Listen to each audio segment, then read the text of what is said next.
April 7న Telugu cinema గురు, తమిళ dubbing movie చెలియా, Hindi movie సర్కార్ 3 విడుదల కావాల్సింది. కానీ ఆ రోజుకు వీటిలో ఒక్క సినిమా మాత్రమే యథాతథంగా రిలీజ్ అయ్యే అవకాశాలు కనిపిస్తున్నాయి. మిగతా 2 సినిమాల రిలీజ్ డేట్లు మారిపోనున్నట్లు సమాచారం.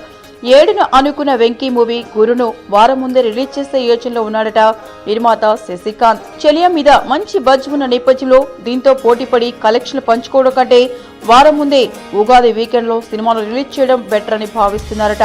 మార్చి 31న ఈ చిత్రాన్ని రిలీజ్ చేసే అవకాశాలున్నట్లు సీనియర్ పిఆర్ఓ బిఏ రాజు కూడా ధృవీకరించారు. ఆ రోజుకు నయనతార సినిమా డోరా వస్తున్నప్పటికీ దాని ప్రభావం పెద్దగా ఉండకపోవచ్చు. 29న అనుకుంటున్న రోగు సంగతే తేలాల్సి ఉంది. అది వచ్చినా కూడా వెంకీ మూవీ మీద ఎఫెక్ట్ ఉండకపోవచ్చు. ఇక వర్మ పుట్టినరోజు కానుకగా ఏప్రిల్ 7న విడుదల చేయాలనుకున్న సర్కార్ 3ని మే 12కు వాయిదా వేసినట్లు critic come trade analyst Tarun others వెల్లడించారు. ఇందుకు కారణాలేంటో ఆయన వెల్లడించలేదు. మార్చి 17కి అనుకున్న సర్కార్ 3ని ఏప్రిల్ 7న వర్మ పుట్టినరోజుకు రిలీజ్ చేయాలని ఈరోస్ ఇంటర్నేషనల్ సంస్థ భావించింది. మరి ఆ తేదీకి సినిమాను ఎందుకు తీసుకురావట్లేదో తెలియట్లేదు. ఏంటండి, వీడియో నచ్చిందా? అయితే ఓ లైక్ వేసుకోండి, లేదంటే ఓ కామెంట్ చేయండి. ఎప్పటికప్పుడు మా వీడియోస్ చూడాలంటే సబ్స్క్రైబ్ చేసుకోండి.